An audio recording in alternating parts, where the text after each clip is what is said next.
So wheel throwing can be divided into uh, five distinct steps. The first step is to center the lump of clay so that you're working with a symmetrical mass of clay. Next is to open it, and I like to use my thumb to do it. Gives me a bit more control. Right hand resting on the side of the mound, and you're pushing, using your left hand, you're pushing the thumb in to find the center. And then here again, we try to use both hands together, push down a little further with both hands, and I'm just touching with the fingertips of my middle two fingers here until you have about a quarter of an inch of clay left at the bottom. Then you open, you pull out. Okay? Now, most experienced potters don't have to do this, but in the beginning, it probably is a good idea to take your needle tool and check the thickness of the bottom. And that's about a quarter of an inch, maybe a little more. Okay? Because I've seen too many instances where someone has, some beginning kid has made this beautiful pot and they cut it off the wheel and it has no bottom. All right? So you want, it's always better to leave a little bit extra than to not leave enough. Okay? Sometimes when you pull it out, it gets off center. All right? Sometimes when you pull it out, it does get off center. All right? So there's a technique you can use to recenter the wall, because really the only thing that needs to be symmetrical and centered is the wall. And I call it the tunnel method. It's an Asian, I think probably Japanese or Korean or Chinese technique of centering, where you create a tunnel that this wall passes through. And the inside of the tunnel is your four fingers, your thumb is the outside, and your right hand with a sponge in it is the top of the tunnel. And basically what I'm doing is I'm squeezing in slightly and pressing down, okay? And as I had mentioned before, if the clay is presented with an immovable object, it's going to go around it. So the tunnel is absolutely stationary, a little tight. Well, let's make it even harder. The tunnel's a little tight and your wall is uneven. I'm sure some of you have seen this, have been here, done that, okay? So the tunnel, like this, and the other hand on, and you gradually increase the pressure, squeezing in, squeezing from the sides, and pressing down. Okay? So this is the tunnel? This is, oh, this is the tunnel. Can you see that? Okay, so it's Fingers from the side, on the top. Okay? The important thing there is to increase the pressure gradually and keep your hands absolutely stationary. Okay, so once you get it open,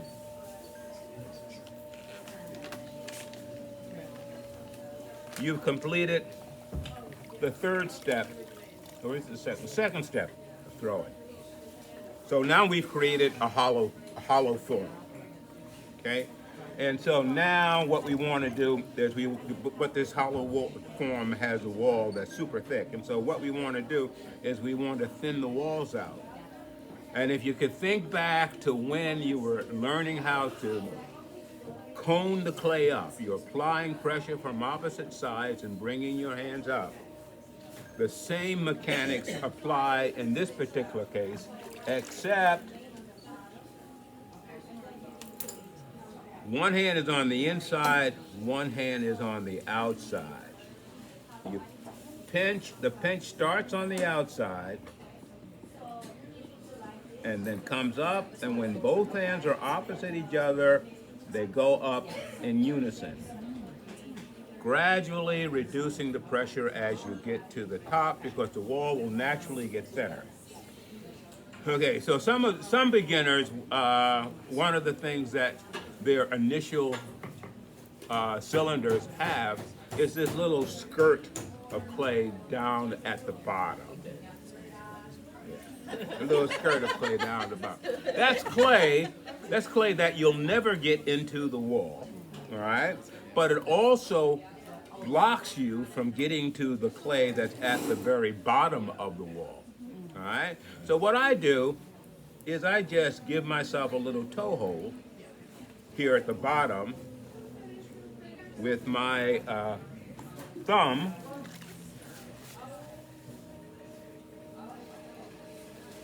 That gets rid of that little skirt, but it also allows me to get to the clay that's at the very bottom of the wall. The pressure you apply at the base of the wall is greater than the pressure you apply as you come up, and eventually the wall will get thinner as you come up. Because basically what you're doing is you're taking clay from the bottom and you're spreading it along the wall. Here again, we scrape away that skirt of clay at the bottom,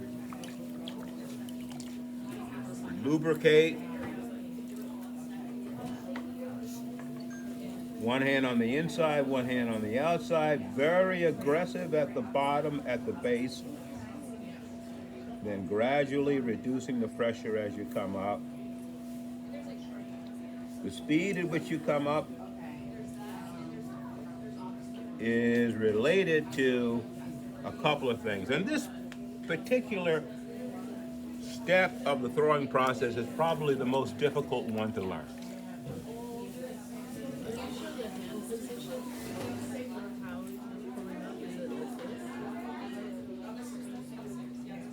I use my fingertips, not my knuckles. Okay, so it's like this? Yeah, hold on. I like to put a sponge in my outside hand. Well, it's something that I forced my beginning students to do because they would have their fingers apart like this, pulling up, you know. So if you have your fingers together, it becomes a much more stable and rigid tool, okay? So I hold the sponge on the outside like that, pressing against the wall through the sponge with my fingertips. My hand on the inside, fingers are slightly bent so that only my fingertips are touching and not this part of my hand, okay? The idea is that you want to apply a concentrated pressure against the wall. That becomes much more efficient in terms of moving clay. And so if you're using the broad part of your hand to apply pressure against the wall, that pressure that you're applying is not as effective because it's spread over a wider surface area, okay? It's like the difference if I press on your leg with all four fingers or I take one finger and press hard, okay? The same amount of pressure is concentrated in a smaller area and it hurts a little bit more, right? Okay, so that's the general principle in terms of the hand position and what you're trying to do while you're pulling the wall up. The other thing that makes this particular part of the process or the steps difficult is because it requires you to think about, well, actually three things at one time. And although some people claim they're multitaskers, what they are people who can switch back and forth very quickly, all right? The three things you have to keep in mind or be aware of in alternating fashion to the point where it becomes muscle memory is, first of all, the speed of the wheel, all right? The speed of the wheel should be getting slower and slower as you progress through the process. So when you're centering, you want a lot of force, you want the clay to move around quickly. So the wheel is going fast. When you open it up, you slow it down a little bit to give you a bit more control. When you start pinching and pulling up, the wheel should be going at a slightly slower rate of revolution. Okay? So one of the things I used to have my beginning students do is to set a speed and take their foot off the pedal. All right? Because what happens sometimes is you're concentrating on what you're doing and your foot is going like this. You know? All right, so you set the speed. I learned to throw on an old electric wheel back in the 60s. Now they have these variable speed wheels, you know, but the wheel I learned to throw on had 3 speeds. All right, off, fast, and slow. Okay, all right, and so in many ways that made learning to throw on the potter's wheel a lot easier. Now you have the variable speed wheels, which also have distinct advantages. But at any rate, the rate at which the wheel is the wheel is rotating is the rate at which your pot is going around. All right. Relative to that is the rate at which your hands come up the cylinder, all right, or come up the wall. They should be coming up in such a way that you're going to leave little grooves. Those are called throwing rings. And those rings should be evenly spaced and tightly together, all right? There shouldn't be big ridges, like valleys and ridges, because that means you're missing part of the wall. Okay, and if your finger rings are evenly spaced coming up, and sometimes they overlap so much that you really can't see distinct ones. All right, that means you're coming up at the right rate of speed in relationship to the rate at which the wheel is rotating. All right, so that's 2 things you have to keep track of. The third thing you have to keep track of is the amount of pressure you're applying against the wall. Okay. At the bottom, as I mentioned earlier, at the bottom you're aggressive, you're pushing hard, the wall is thick down there, you want to move a lot of clay. You want to get the clay off of the wheel head into the wall, all right? But then you'll reach a point where the wall will start naturally thinning itself out. And then at that point, the amount of pressure you're applying should start to decrease to the point where by the time you get to the very top, you're not applying any pressure, significant pressure against the wall, but you are touching it to keep it centered, okay? Ideally, if you're a reasonably good thrower and you're having a good day, you should be able to get a 2-pound lump of clay up into a 7-inch cylinder with 3 pulls. On a bad day, 4. On a really bad day, 5. All right, but the idea is that the more pulls it takes for you to get that wall established, the softer and the more fatigued the material becomes, all right? Because you have to lubricate it every time, all right? And it absorbs a certain amount of water, all right? So one of the goals that I used to have for my beginning classes, and around midterm we would have a test, and that is I would either have them throw a cylinder blindfolded, or I would have they could pick. I'd either have them throw a cylinder blindfolded, or I would have them be able to throw a certain size cylinder in 3 pulls. Okay, either one demonstrates a certain amount of expertise. Okay, so there are three things you have to keep track of, and you can't keep track of them all at the same time. So some of them has to become muscle memory. The speed of the wheel, the rate at which your hands come up the cylinder, and the amount of pressure you apply. Okay, the faster the wheel is going, the faster you come up. All right, the slower the wheel is going, the slower you come up. The more pressure you're applying, as the wheel is going faster, you can apply more pressure because you're not staying in the same place for an extended period of time.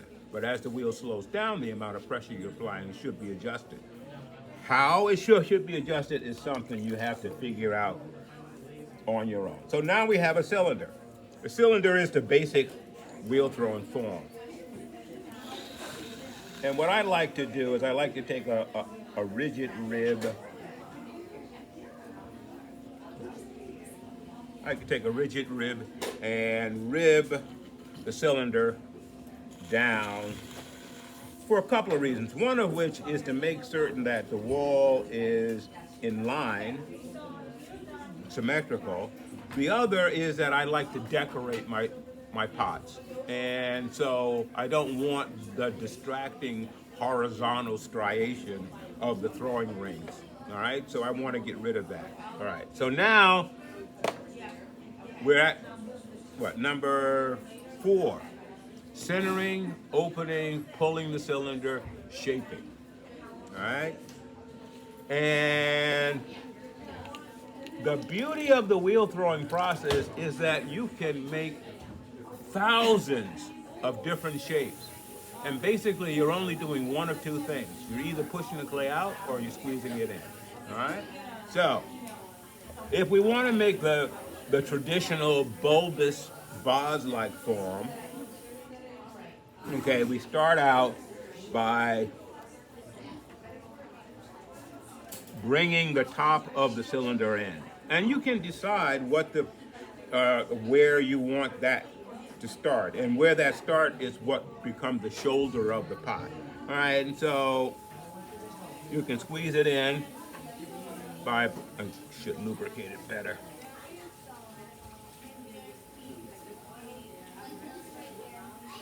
By squeezing in, trying to keep it round. Sometimes people like to use their hands like this. Sometimes using your hands like that, pushing in, and then bringing your hands up, allowing it to get round again, and then taking your hands off. And this may require doing this a couple of times. Okay, so I'm slowly bringing in the top part.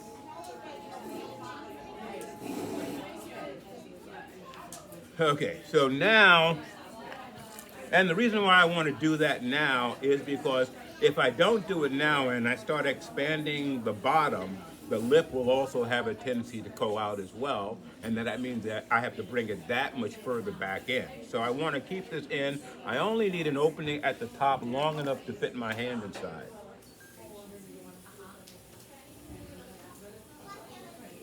I go down to the bottom, and I'll show you how I'm holding the sponge, and I'm pushing against the wall from the inside using the fingertips of these two fingers.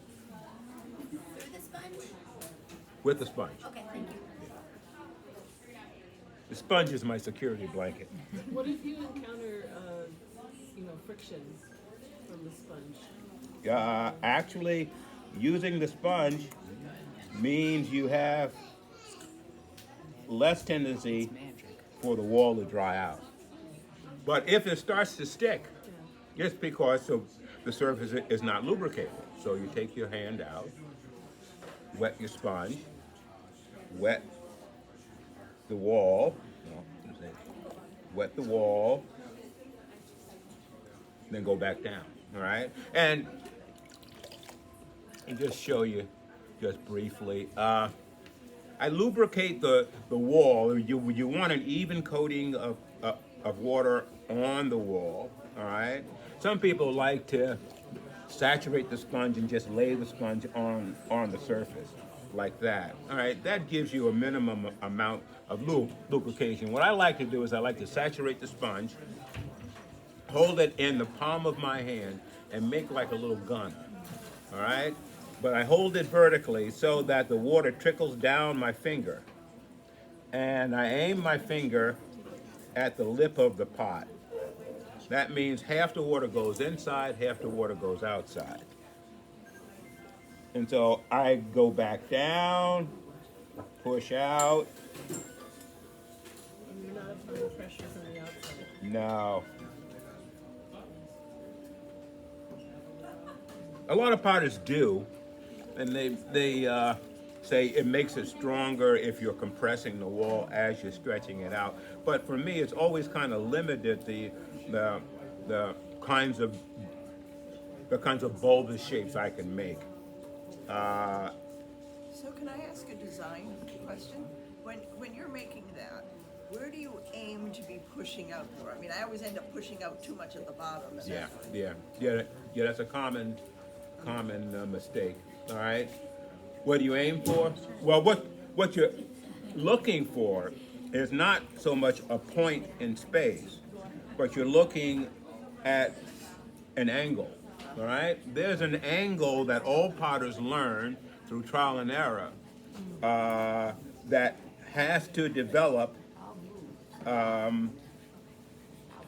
in the lower part of the form so that the form still has structural stability. All right. So if you're pushing out too far at the bottom, then what happens is that angle, instead of being like this, winds up like that, and the weight of the wall above that is going to cause it to sag. All right. And what happens usually in the beginning, what happens is the pot starts out straight, you push it out too far on the bottom, then it starts to do this.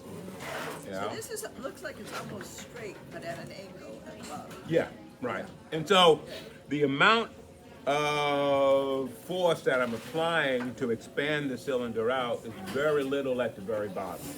And then as I come up, I increase the pressure to push the wall out further. All right? Now, I usually throw with a mirror in front of me so I can see what's happening here. And it doesn't matter if it's a reverse image because this is symmetrical. All right? And so well, my mirror is about that size. Oh, okay. Right. But I can see. You see, a lot of potters do this. Yeah. You know, and basically, because if you're working on the pot, all you see is this. All right? And so occasionally you have to lean back. But having a mirror in front of you helps you to see the contour of the pot without having to lean back. Okay? But, so the idea is to have in your head and to try to emulate it in the actual pot, that angle. Uh-huh. So That, your angle up, it looks like you're going up almost 2/3 of the way before you get round. I don't, I just aim for something a shape that I like. Okay. You know, and so this is a fairly classical shape. Yeah, You it's know, beautiful. and so, all right, so then once I've formed the bottom part of the pot, let's see, let's push this out a little more, and you can see where my finger is.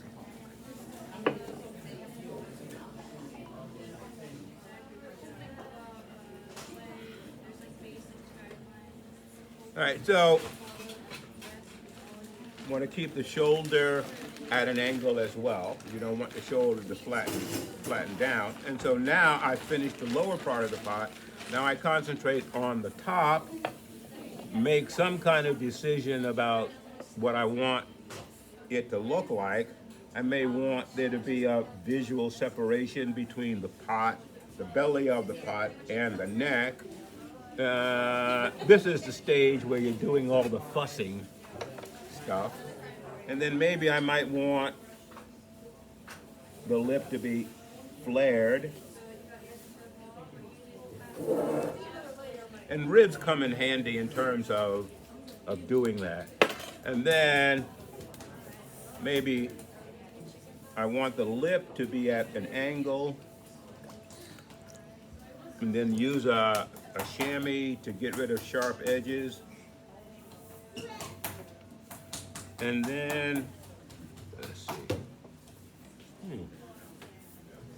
I know I brought one with me. Your wire's in front of you. No, I'm not looking for a wire. I'm looking for. Can I use your tool? One of the first rules of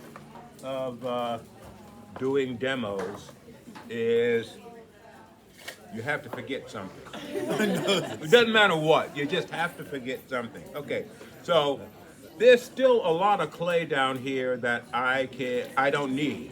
All right, I wasn't able to get it up into the wall of the pot, and eventually what's going to happen is once this reaches the leather hard stage, I'm going to trim it all away. All right, so I can save myself a little time by using this wooden modeling tool and trim away some of that excess clay down at the bottom.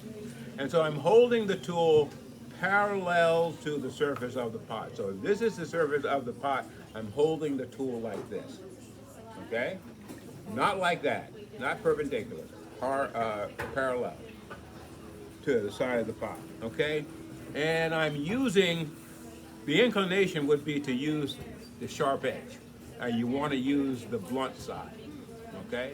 And the reason why you want to do that is because the blunt side will have a tendency to spread the clay away from the tool, okay? If you use the thin edge, it'll cut into the clay, but the clay will hug the tool and start to fight back, all right? So you want to use the wrong side of it, use it backwards, and just follow the natural extension of the pot down to the wheel head. So now we have a little ring of clay down at the very bottom, right? And we can take a needle tool and detach that ring of clay from the wheel head, slice it, Voila. Snappy. and then peel it away. All right, so now we have a pot that's much more finished looking. The amount of time necessary to finish off the bottom, to tool a foot ring into it, has been significantly decreased. So, Is I had a just wire. to collect the glaze after you fired it? What'd you say? Was that what you just did to collect the glaze? Or did you just take the tool and put it on the bottom to like make a little groove? Oh, just to lift that bottom edge up, so I'll have a little groove to. This is not my wire. This is on your lap, right in front of you. Oh, okay. Here it is. Yeah, okay. And so we just pull a wire under it. Then a pot like this is easy to pick up. So the shape of the pot makes it easy to pick up. All right, you dry off the palms of your hand. One hand on the near side, thumb down. One hand on the far side, thumb up. Twist and pick it up.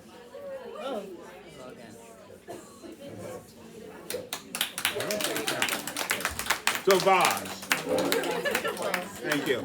Now you're going to stand there and hold that. I actually don't need a board this big. I'll just put it somewhere.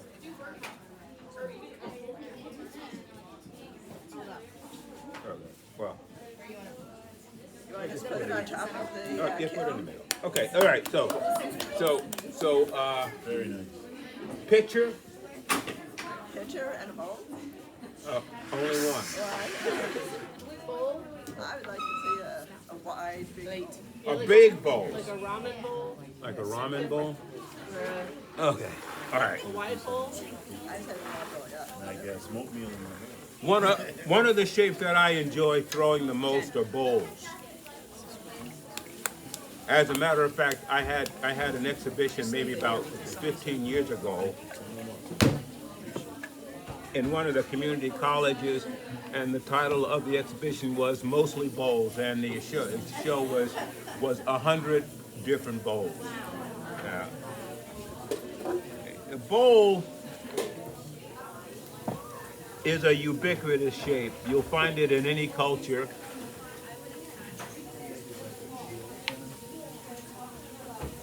Starts out the same way as most stuff on the potter's wheel. Centering.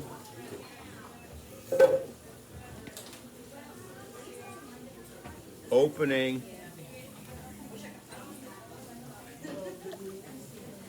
Okay, what makes a bowl different than, let's say, a vase is that a bowl falls under the category of what academics call an open form. Essentially, its lip is wider than its base. Okay? So after you get it opened,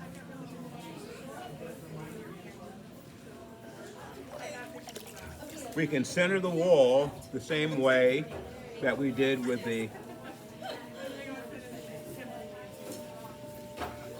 vase using the tunnel method, and this is just to make certain that everything is in line.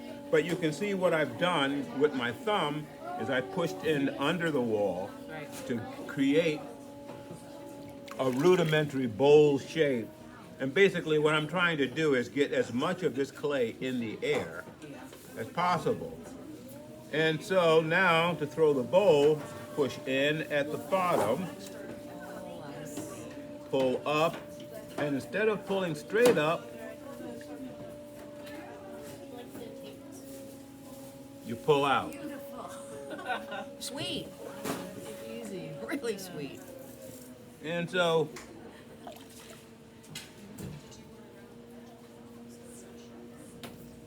the basic, if the cylinder is the basic shape for the vase form, then the inverted cone is the basic shape for the bowl. So I'm thinning the walls, much like I would do if I were pulling a cylinder, but instead of pulling straight up, I'm pulling up and out.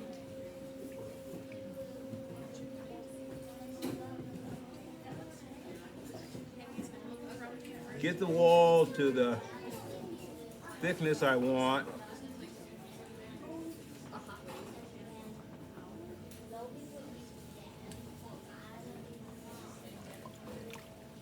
And then I can shape, I lubricate the outside surface of the bowl, and I use the palm of my hand, and with a sponge on my inside hand, I shape it much like I would shape a vase, by pushing out and coming up.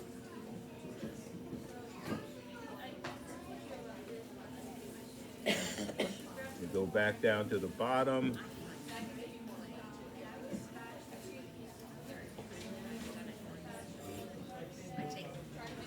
Speed of the wheel is very important. You want to not have the wheel rotating so fast that centrifugal force takes over and makes your bowl the way it wants to make it. Also, the angle at which you come up, and also, in this particular case, the curve. So, there's a whole group of ribs like these, which are called bowl ribs, and that's what they're designed for, to make bowls. And I use them most of the time, especially if I want to throw a bowl with a curve. If I want to throw a straight bowl, then I won't use these. But you just lay the rib inside. Oh, that's swell. Whoops. And do you end up with a gouge at the bottom? And not if I do it right, I wouldn't. It's got a radius edge, but he's just got a tip, just a hair. And you're supporting it on the outside? I'm supporting the wall on the outside. Yeah.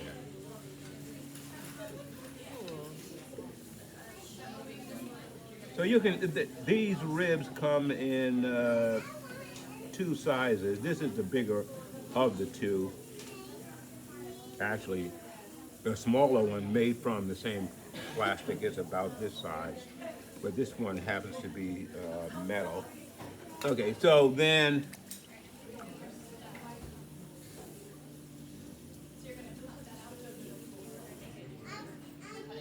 finish the lip by pinching it slightly and then bending it out. If you don't have That a was a chamois, do you think a paper towel would work? As a matter of fact, when I was teaching at SU, we started out using chamois, and I got tired of pulling chamois out of the recycled clay. You know, so then we started using paper towels instead. Do you have You know, the little cloths they give you to clean your glasses. They're really fine. I cut those up, and that's what I use. Because it doesn't show any shape. It doesn't show the swirl lines. Somebody made some jammies with buttons sewed to them. Uh-huh. Oh, so they can hold it and anchor it. Well, just so that it doesn't It's got mix with the clay. some It's meat. a big button. It's got some meat. Thank you. Thank you for doing that. Okay. Oh, that was swell. Well done, buddy. Well, that's one kind of bowl. Yeah. There are other kinds of bowls. The reason I like throwing bowls is because there are a lot of different variations on it. We usually think of bowls as being a fairly ordinary shape, but there are a lot of different variations on the idea of the bowl.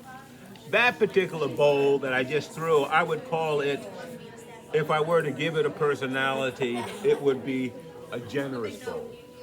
Someone who's very outgoing and generous and nurturing, and giving. But then there are people who really like to hold on to what they have and don't like to share. And so a bowl like that would have a different shape.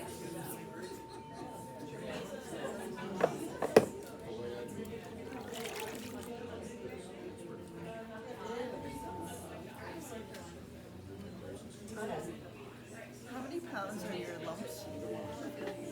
I took a 25-pound lump and divided it up unequally into 8 lumps, so between 3 and 4 pounds. Thank you, Dave. You're welcome. See you at the gym. Are you a gym member here? Yes. So we can ask you pottery questions when you're on the elliptical. I don't do the elliptical. I just do the treadmill and lift weights. So in this particular case, this bowl is not going to be wide and expansive. It's going to be more spherical. So I can pull the wall up, but not flare it out quite as much.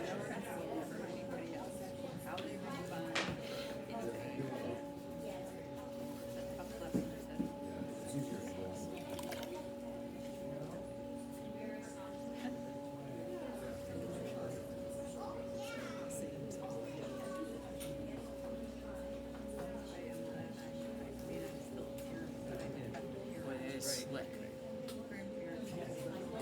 Sweet, sweet.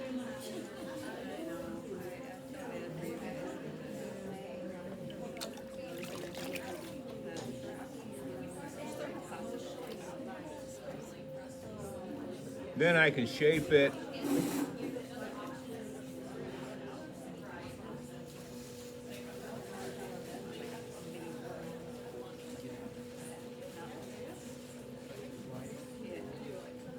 But I try to leave the lip relatively narrow.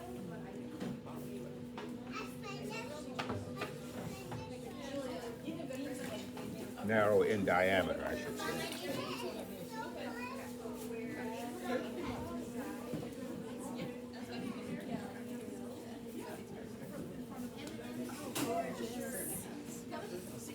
That would be great for coffee also.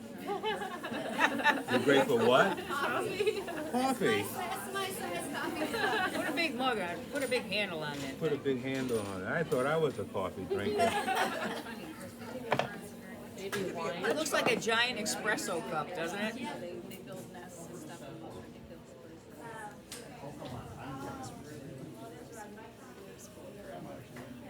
Whoa, laddie.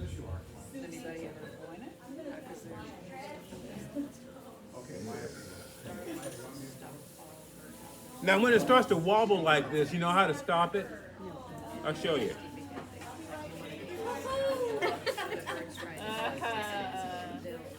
No, actually, if it hasn't been stretched out of shape, it's just a matter of quieting it down.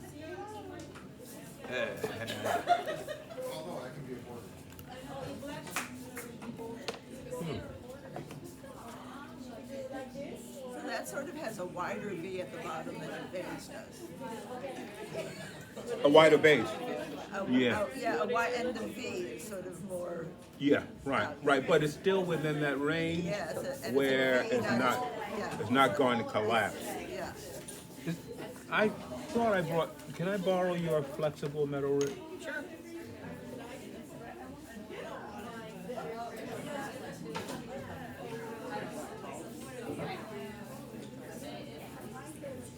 Oh, it's got a ragged edge. It's cutting you. Yeah. Yeah, the rib I thought I bought with me.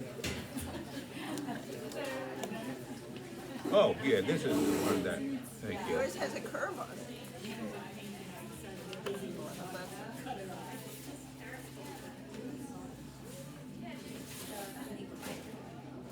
Okay. So.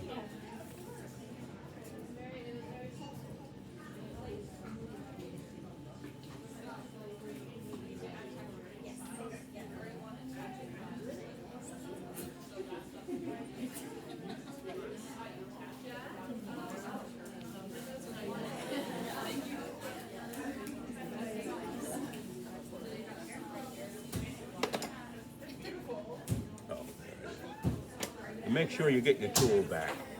I have a tendency to walk away with it.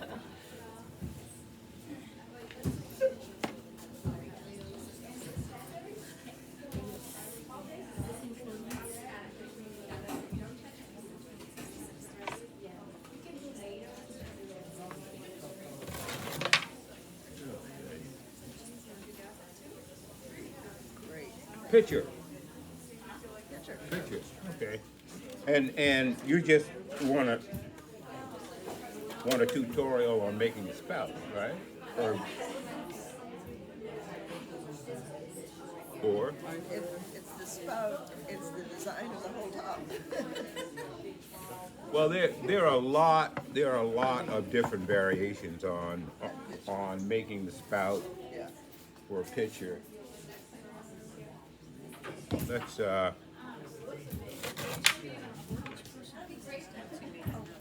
what time is it? 1:30.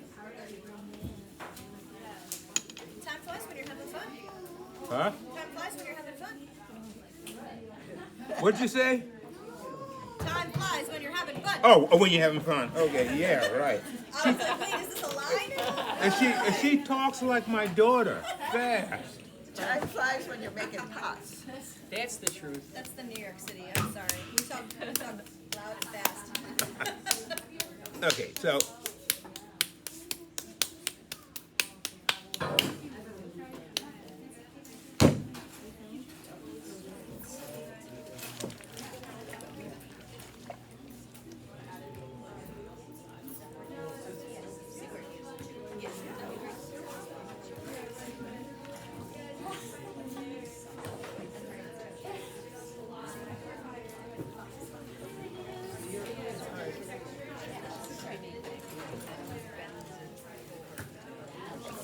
Two and a half pounds. yeah, probably. So I'm telling her she's working with this giant lump. That's not 2.5 pounds. That's more like 5 or 6 pounds. But I make a lot of slop. Or slip. Sorry, I make a lot of slip. Well,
always cleans his base. Inside.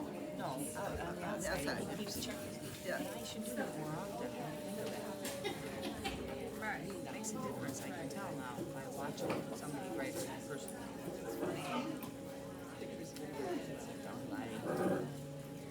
But it was still thick over there, which is why you could cut away so much. I bet you we could measure those lines around there and they're just like perfectly descending. It's called he finesses. He's been doing it He a few finesses Yeah, it. Little Well, practice. once you've thrown 10,000 pots, then you get there, you know? All right, so I'm gonna just throw a little pouring vessel to show you how you can make a spout, and then I'll throw another small one showing another method Okay. of how to do it. Okay, so in this particular case, throw just an ordinary cylinder. No accommodations or anything at the very top for the spouts, just a regular lip. Get a little booger in there.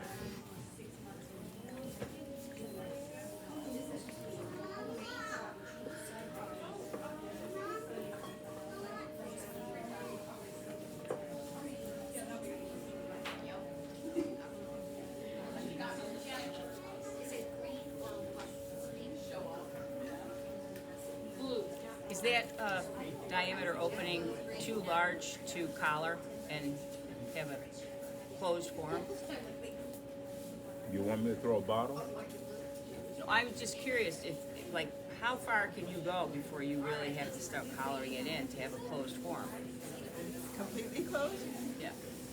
Like a bowl? How do I express that? How far? I have you want numbers? Well, I mean, I'm just trying to find out if you, like, if you have that much clay, can you collar it in? That? Can you close that form? Yeah, I can Oh, close you can, that form. okay, All I'm right. just trying to learn. But what depends upon whether you can do it successfully or not is whether the clay is Too saturated? too saturated That's what, I think that's or what's how happening. thin the wall is. If the wall is too thin and you try to close it in, it's going to ripple. Yeah. And that's what usually happens for most beginners when they're trying to throw a kind of a bottle shape. Either they've gotten the lip too thin so that when you start compressing it, it ripples, or they try to bring it in too quickly and it ripples. Okay? But yeah, I can bring this in. As a matter of fact, I will in order to make the shape that I want to make. So, let's bring this in to about there. And then flare the lip out a little bit.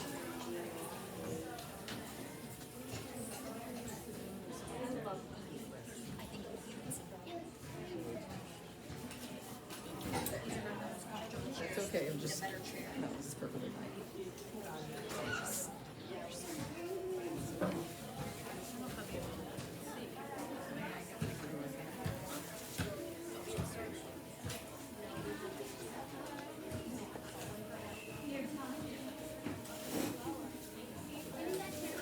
Okay, so the simplest way of making a spout from this particular shape, let me finish off the bottom first.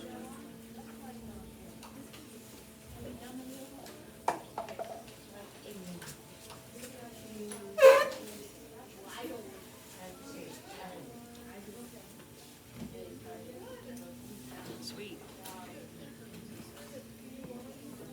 Okay, so it's to decide where you want the spout to be, you know, the general area. And the spout should actually, with a shape like this, you know, the spout should actually start down in here, the shoulder, okay? So holding my fingers like this, and this will, the diameter or the distance between these two fingers will determine the width of the spout.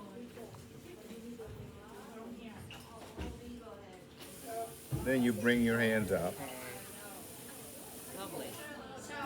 Oops. Yeah, not turn it. Okay. And then I want to bring this edge forward, but I want to keep this back. All right, so that I hold that back and I stroke it with a wet finger.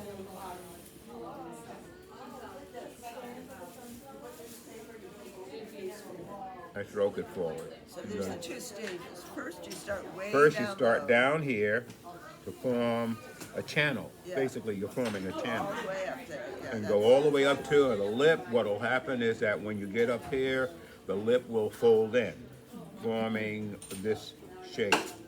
Hold this back and pull, and just with a wet finger, just gently stretch this forward. And that will give you Very close. a spout of one type. I'll show you another one. So the starting low is what I haven't seen before. I haven't seen it either. I'm glad you showed us that.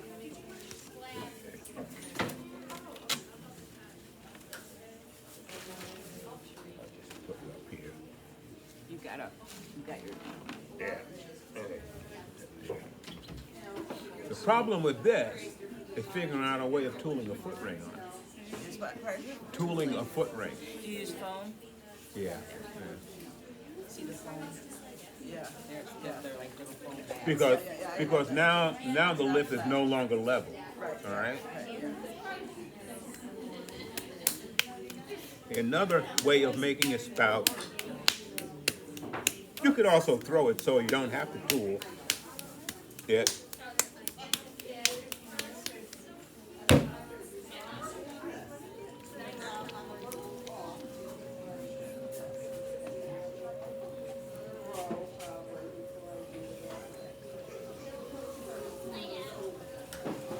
Oops.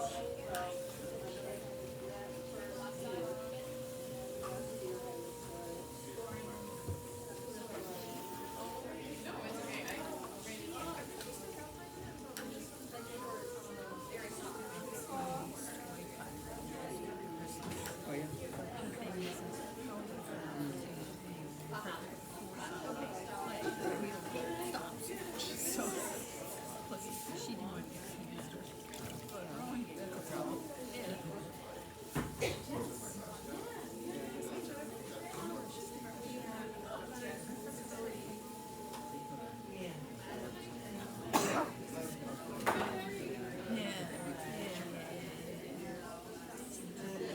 Yeah, I had to go from watching this to making matzo balls.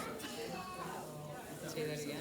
I've got to go from watching this to making matzo balls. Oh, Matzo ball. That's my next task, but I didn't want to miss this.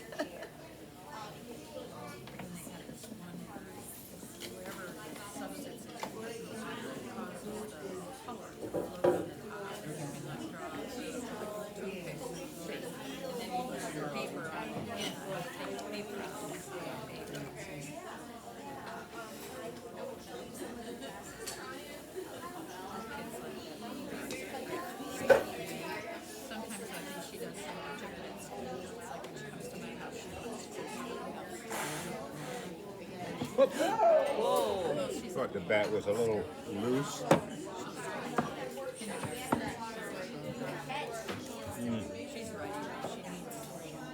ours would have been. Yeah, right? she's sometimes engaged in like. You did that tunnel. You straighten out the top.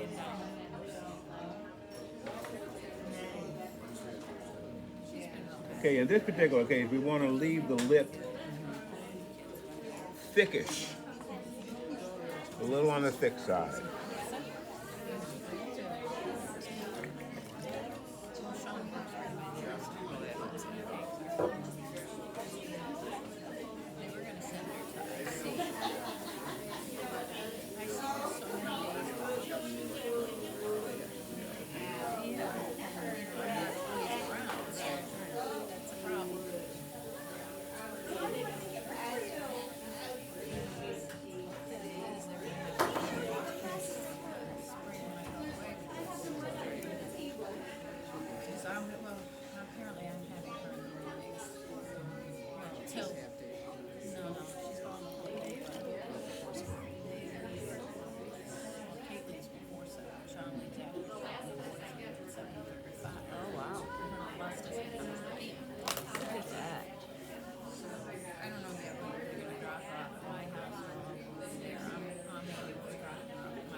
she's gonna need to ride the bus anyway. They're gonna need to come pick her up.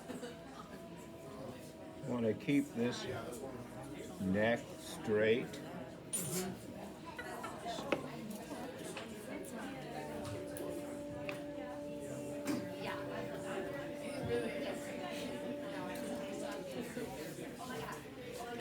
Okay, so in this particular case, we make the spout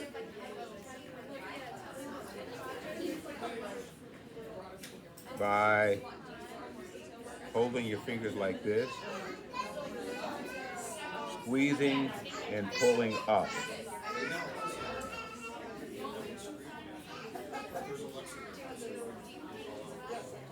Then, with one hand, you continue to pull up the wall between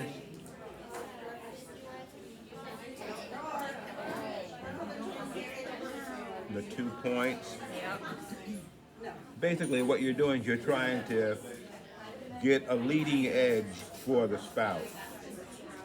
You don't go too fast. You No. don't squeeze too fast. You have a lot of time. And then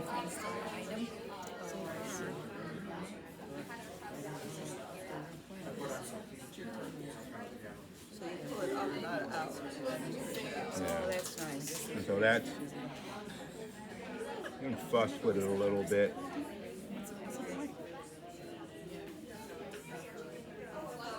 I really don't do enough of these to really be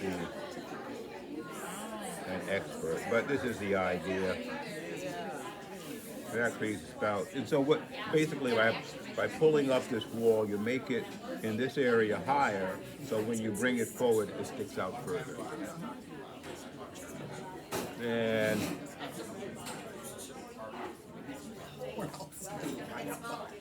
got a lot of siblings. Yes. And they have okay, Yeah. so you want me to throw a bottle? Well, I'm aspiring to be able to make closed forms so that I Okay. have the lid and the piece in one. Oh, That's what I've been working on.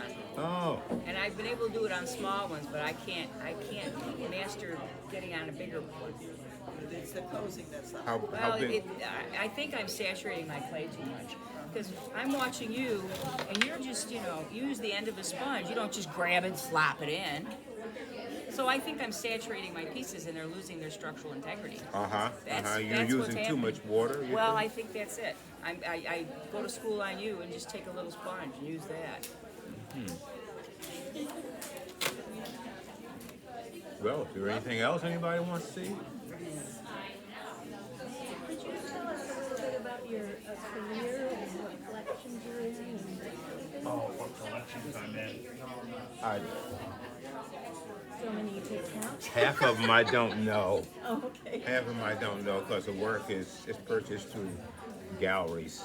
Most of the stuff that's in museum collections. I'm into Everson, obviously, but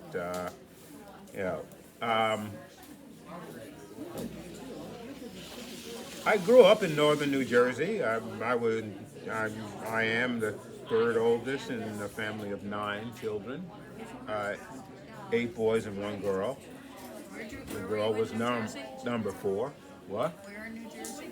Hackensack. I was born in Teaneck. Teaneck, really? I grew up in Haworth. And where? Haworth, Bergen County. Hallworth? I've never heard of Hallworth. Where is Close to it? Dumont, Closter, Ridgewood. Oh, closer. Oh, okay, yeah, okay, yeah, right, all right, yeah. And so I got an athletic scholarship to college and wanted to be a painter. And the second semester of my freshman year, I talked to my academic advisor, and she said, well, if you want to earn a living as an artist, it'll be very difficult to do it as a painter. But if you become an art teacher, you can get a steady paycheck. and plus still be able to make your art. And so I switched from the fine arts curriculum to the education curriculum. And because I switched to art education, I had to take a ceramics class. I didn't know what ceramics was. And so I took it and I fell in love with it. The challenge of it and the fact that I could make things that people could use. So then I went to graduate school for 1 semester at the University of Massachusetts in Amherst, and then transferred to the University of Michigan in Ann Arbor. Got my master's degree from there the spring of 1971. Joined the faculty here at Syracuse in the fall of 1971. So Syracuse was my first and only job. And so I just continued. I enjoy making things that people can use. That's why I refer to myself as a potter, as opposed to a ceramic artist, or a ceramist. Yeah, and so I enjoy making things that people can use. I also make large, what are referred to as exhibition scale pieces, but they're all vessels. Everything I make is a vessel. So for me, the vessel is important. One of the things that I guess influenced me was when I was in undergraduate school and I would bring my paintings home. I would have to explain to my parents what they were and what they were about and which side was up. But when I brought my pots home, I didn't have to explain anything, and I guess that also encouraged me to pursue. But what I liked about ceramics is the fact that it was physical. It's a physical art. You can't push around clay without exerting some energy. And I was an athlete, and so I ran track, and so the time that I was taking my first ceramics classes, I was in pretty good physical shape, and I enjoyed using those muscles. But also the professor that I had, Joseph Gilliard, was an incredible individual, very patient, nurturing man, incredibly knowledgeable about ceramics, all forms of ceramics. He tended to be more interested in the technical side of ceramics. He said the only reason why he made pots was so that he would have something to test his glazes on. And so, at that time, the undergraduate school I went to was a historically black college in southeastern Virginia, Hampton. And back during, what is that?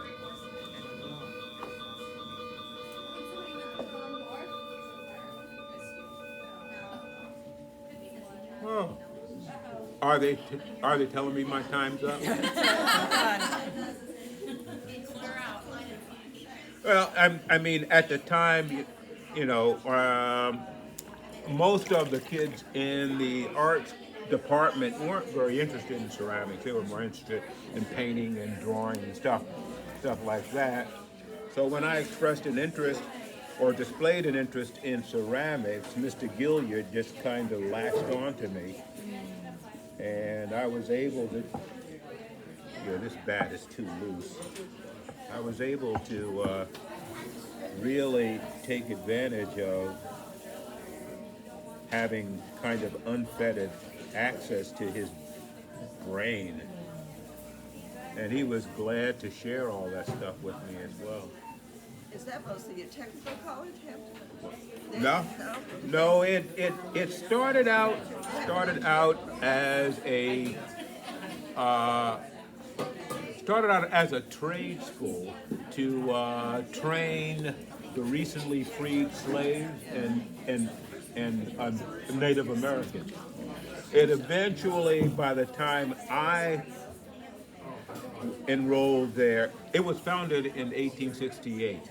By the time I enrolled, it had become a kind of a liberal arts college, specializing in a nursing program and various educational programs. So it was basically a teacher training school, all right? Now it's become a university, and its curriculum is a lot more diverse. They've lost some things as a result of it, one of which is really too bad, was that they decided a couple of years ago that they were going to eliminate the art major. And so I had a friend who taught there, and she called me up a couple of years ago and said this year will be the last year that they will graduate anyone from the art school, from the art department, you know. And so it was reached a point where it was trying to be more like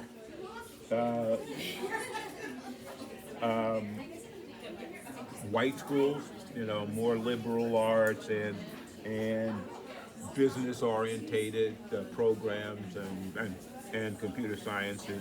But as a result of that, they lost a legacy, because one of their famous graduates was Booker T. Washington, who eventually founded Tuskegee Institute in Alabama.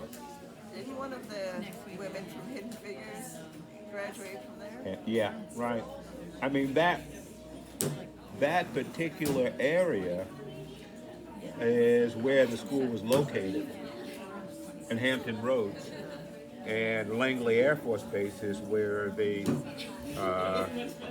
NASA had one of their original offices, you know. And so, yeah, a lot of the people that were in, a lot of the characters that were portrayed in the Hidden Figures were residents of Hampton or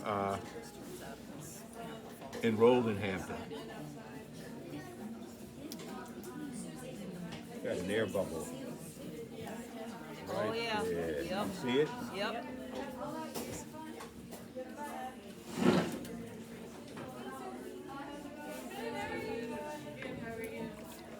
Okay, let's see if we can.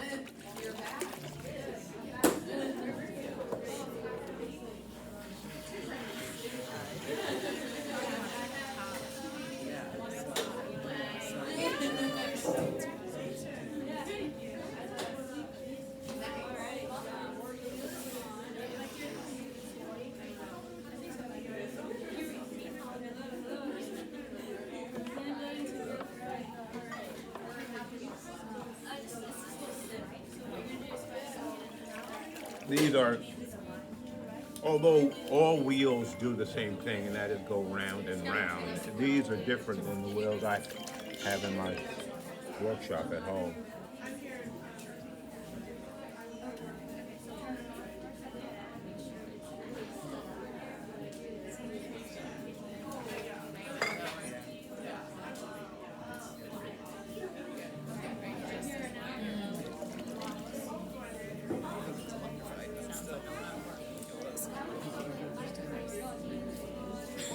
They're switching from fine arts to ceramics. They're making useful pieces and similar. I switched from pure math to computer science. Oh, really? Similar type of thing.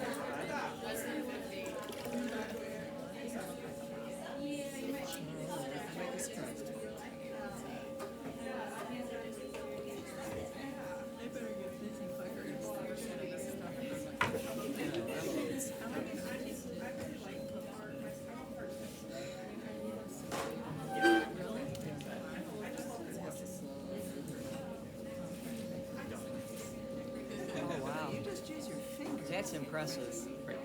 Yeah, just index finger, thumb, and the knuckle of the middle finger. Just try to apply pressure at evenly positioned points.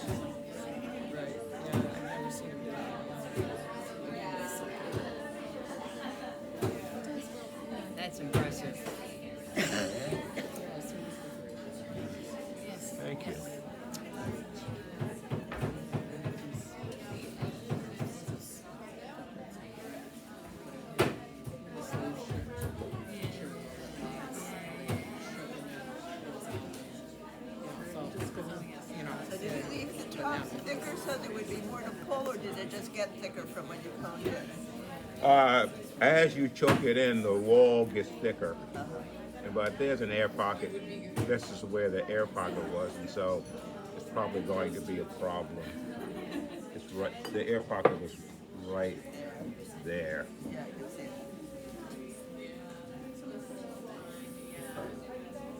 And that would be a problem even though you stabbed it with the, Pardon? it would be a problem even though you stabbed it with the, Yeah, it would be a problem because the wall is thinner there. Oh, gotcha. You can actually see Yeah. it. right Liza, there. look at the water. Look at the Yeah, design okay. of the water. Since we both have a lot of glazing to do. Uh-huh. and when you're doing your own pieces, do you think about the decoration you're gonna put on it before you make the shape or the vessel? I use several different decorating techniques. I mostly carve during the laser art stage, but sometimes I'll do wax resist kinds of patterns as well. Yeah, that's going to be a Do you problem. ever do demos of your carving? Sure. Like today? No. Not today, you need leather Where do hard we pieces. where do we follow you? What? Where do we follow you? You just got to Google my name. My website will come up. My address. Perfect. I mean, I live off of East Genesee Street. Oh, great. Okay. And that'll show if you're doing other demonstrations or lectures or. Yeah. Jen was asking me if I would be willing to do some workshops. Oh, Here. okay. Good to know. You know, and I suggested to her that she talk to some of the more advanced students to see what they would be interested in working on. Yeah. No, that little air bubble, you see that little air bubble Cause a lot of trouble. caused a lot of problems. So let's do an autopsy.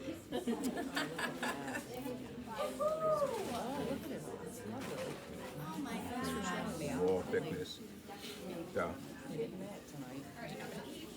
haven't watched a movie in years, just watching the pottery YouTubes. But well, all it takes is, throwing about 10,000 pots, and it comes. And you've got a good start. Wow. Start with a lot of clay, right? That's what you're supposed to do. Remember, the idea is to make the biggest possible pot from the smallest piece of clay. But then, how is it going to take out anybody coming into your house? If you guys, somebody robbing your house, you need to be able to throw something at them. Well, you need something more lethal than a pot. You should steal some of my pots. But then you have to hit them. What happens when you miss them and the pot shatters? You're even in more jeopardy because now you pissed them off. Okay, I think I'm done. I think my time is up. Does anybody Thank else? you so much. That was great. Oh, you're very Really, that was kind. wonderful. This You're was very so kind. helpful and delightful. Very helpful. And I like your explanation. David, how many pounds of clay does it take for you to make a decent sized platter? A what?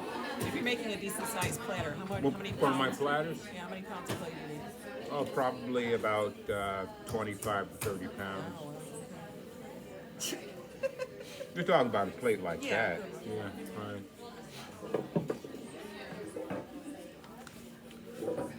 I would demonstrate how to do that, but then the staff here would have problems because they take up a lot of kill space. Plates, You could make miniature. You should make little miniatures of your big ones. People could start a collection. Yeah. Well, if there are enough people that are interested in me demoing Yes, please. how to do that, Yes, that would be swell. at some point. No, I hope he comes back many times. Well, I go to the gym here, so I'm here all the time. Oh, good. Do you have classes on Tuesday nights? On Monday nights?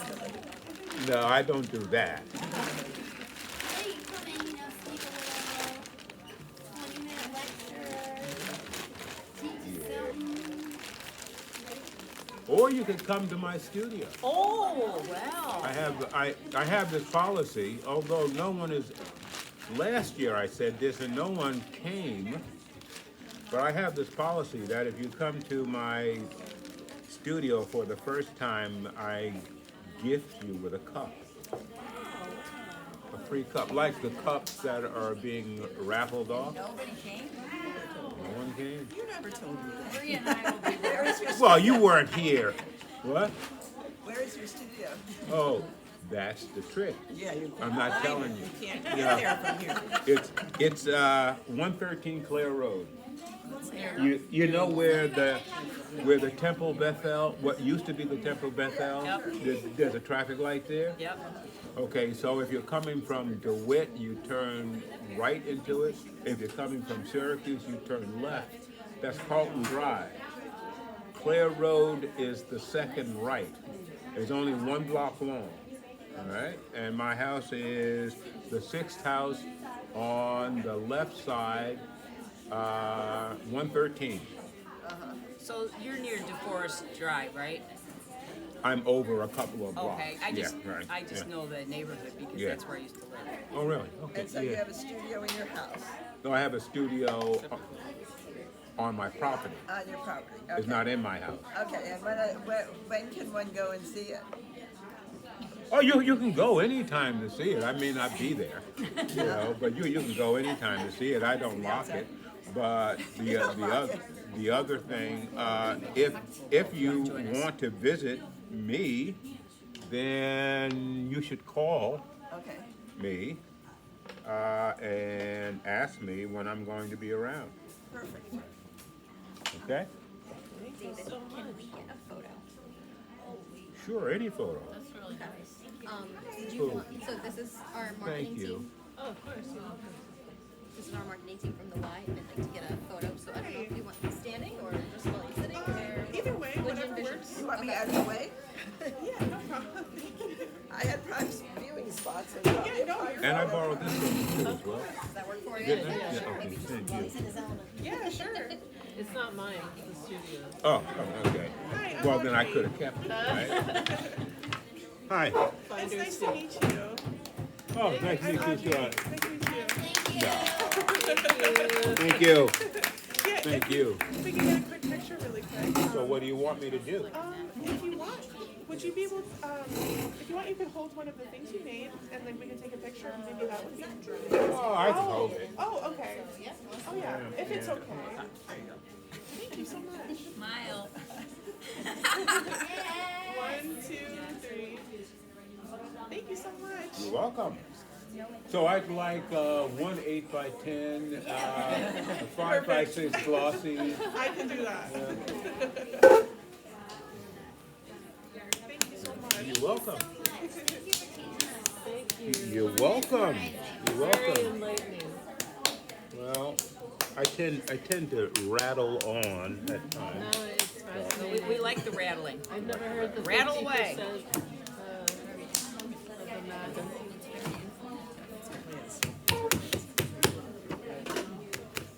So are those plywood? Are those solid wood? They're plywood. They're made from a special plywood called medium density overlay. It has a plastic impregnated paper coating on one side. So it's this back. Oh yeah. This bag I made in 2020. Ooh, and it's still so solid. Yeah, right. That's the same kind of plywood they use to make highway signs. Oh, really? Yeah, so it's really designed. So it's not something you can just get at Home Depot?